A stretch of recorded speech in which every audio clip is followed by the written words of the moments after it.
talk a little bit about the history of S-Ateen, the how and the why. This came about, I believe, in November of 1996. The idea got off the ground by myself and another S-Ateen member locally in Detroit area. That two S-Ateen members shared during their meeting that one said she wished there was some place that her 15-year-old son could go for help, and someone else shared she wished there was some place where her 16-year-old daughter could go for help.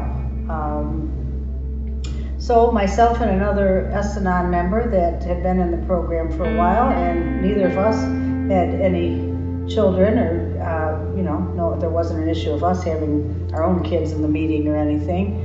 We got our heads together and decided what we could do. And we approached an S-Ateen meeting, asked the sponsor for that S-Ateen meeting, and she said, well, I have to ask the kids if you can sit in on a meeting.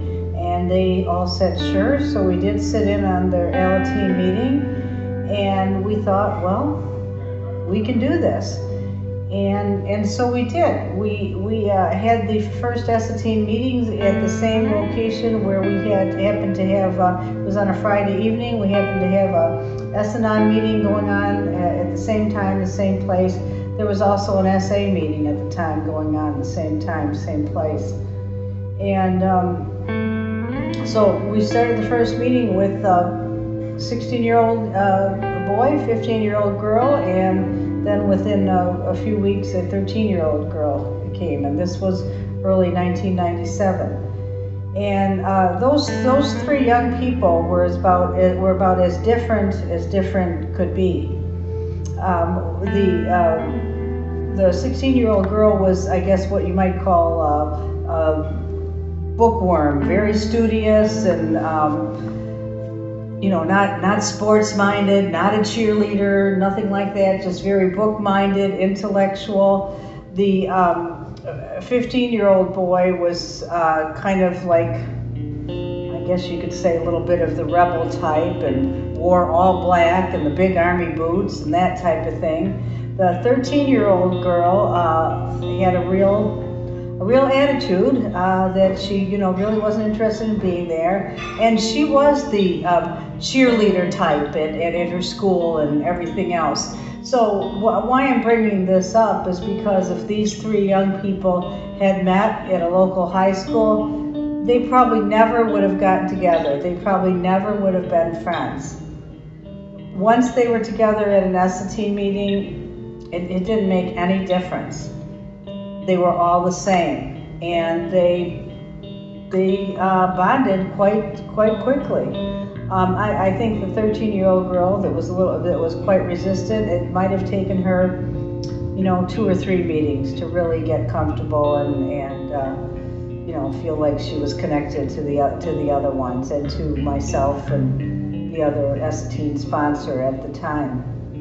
And we used all the S-Ateen literature because we didn't have any, obviously S-Ateen program wasn't really off the ground yet, and we didn't have any S-Ateen literature.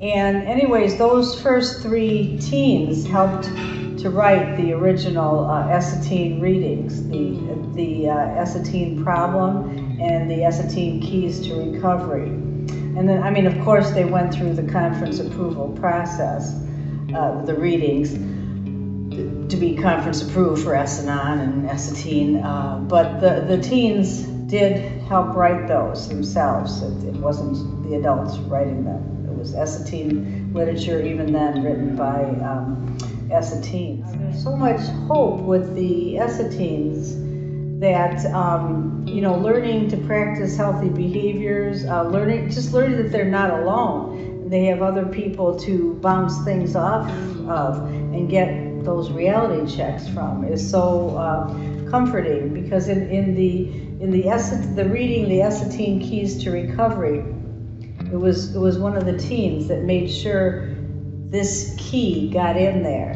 That it says, without addressing these issues of growing up in a sexaholic home, it will affect many of our adult choices, and including the choice of a partner as an adult, and the kids, the young people, were insisting that stay in there because it's so important. Those 3 teens continued for quite a while. We had that group going for a couple years, and each of them had an opportunity to be a speaker. We have local potluck speaker meetings in the Detroit area every few months, where S-Ateen and S-Ateen come together, and each of them had the opportunity to be a speaker at those functions, and that was a really neat thing. And so in my local area, my local area, family recovery has been talked about for a long time. That's a lot of years. That's over 20 years.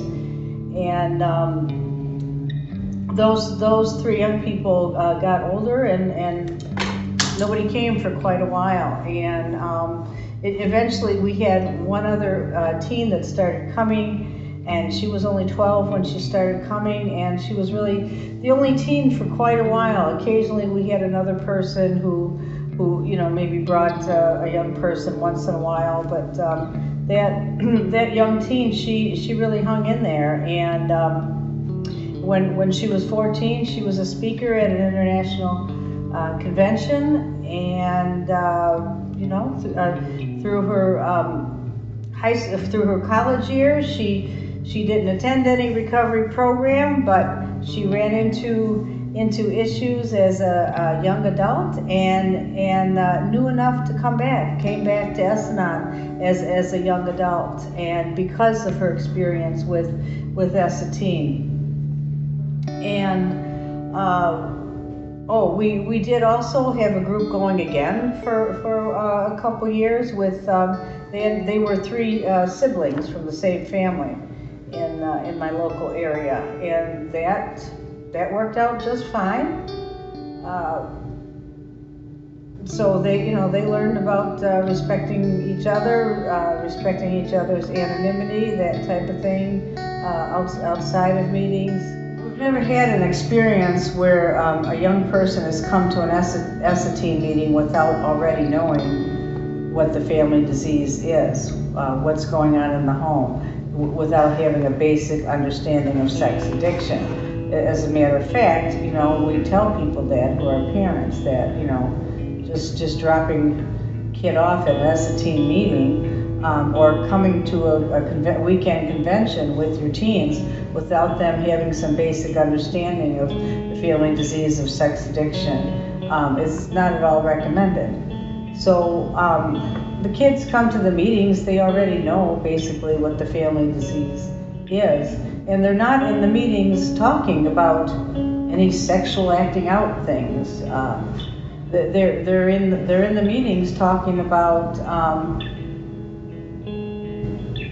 why they're so angry at their mom, why they're so angry at their dad, and how they're learning to deal with that or cope with it better, or why are they still so interested or have this crush on this guy or girl at school and feel like they have to chase after this person when this other person is not even acting like they're interested in them, and when I hear things like that, it's like, whoa, I did that when I was a teenager, but I didn't have anybody to get reality checks from, or they're talking about how issues they have with their friends, and just picking the right friendships, and why does everybody come to me with their problems and think that I have it all together? And I hear young people being able to say, well, I told my friend that I don't have all the answers to your problems. When I was a young person, I couldn't have done that. I had to pretend like, make up answers or pretend like I had all the answers. And, it's great because the young people are figuring out what they need to do. They're talking about having boundaries. They're talking about, things we talk about at S-Ateen meetings too, and just healthy communication, having healthy boundaries.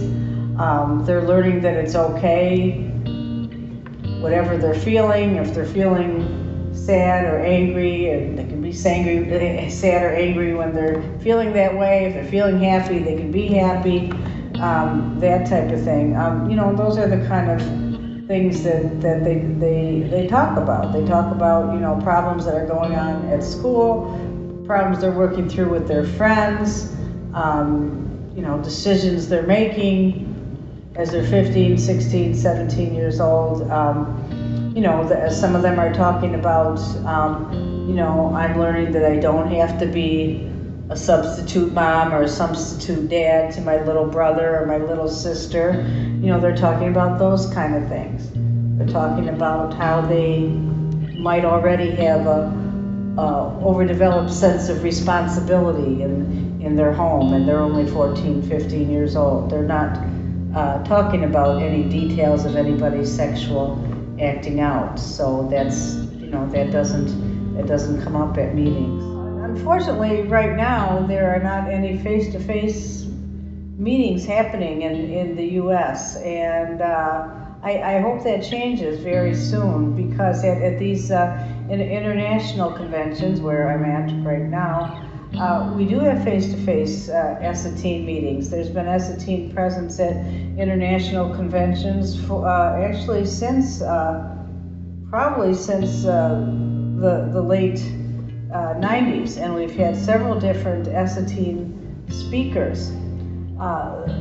The issue is, once the teens go back home, there needs to be adult S-Ateen members willing to start an S-Ateen meeting. Once the meetings are going, the adult S-Ateen sponsors, they don't lead the meetings, the kids lead the meetings, but for just safety reasons and offering some guidance, there needs to be 2 adult S-Ateen sponsors at the meetings.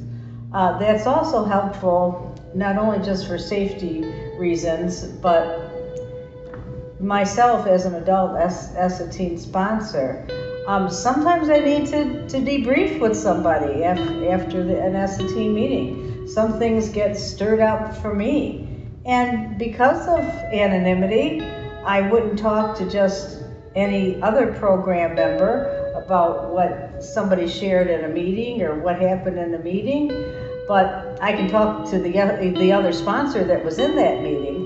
So that it's real helpful for that reason too, that some feelings get stirred up in me from my own teen years or childhood years.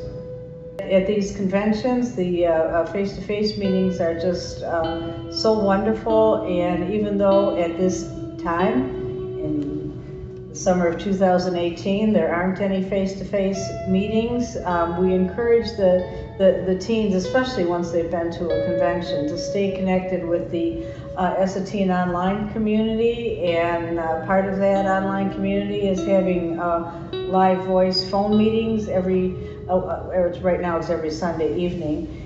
And on those phone meetings, there are 2 adult S-Ateen sponsors as well.